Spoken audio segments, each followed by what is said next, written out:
ব্যর্থতাই আপনার শেষ অধ্যায় নয়। জন মার্ক সাধু পৌলের প্রথম সুসমাচার প্রচার যাত্রায় অংশ নিয়েছিলেন, কিন্তু তিনি মাঝপথ থেকে ফিরে আসেন। সাধু পৌল এটাকে ব্যর্থতা হিসেবে দেখেন এবং তাকে পুনরায় সঙ্গে নিতে অস্বীকার করেন। তাদের মধ্যে মতভেদ এত তীব্র রূপ নেয় যে সাধু পৌল এবং বার্নবা আলাদা হয়ে যায় এবং মার্ক এই কাহিনী থেকে অদৃশ্য হয়ে যান। কিন্তু ব্যর্থতাই শেষ কথা ছিল না। বহু বছর পর সাধু পৌল যখন মৃত্যুর মুখোমুখি, তখন তিনি লেখেন, মার্ককে সঙ্গে করে নিয়ে এসো, কারণ পরিচর্যার কাজে সে আমার খুব উপযোগী।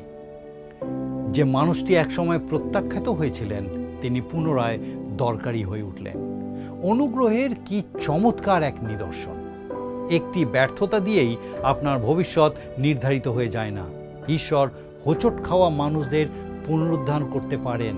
যা ভেঙে গেছে বলে মনে হয় তা পুনর্নির্মাণ করতে পারেন এবং একটি জীবনকে পুনরায় উপযোগী করে তুলতে পারেন।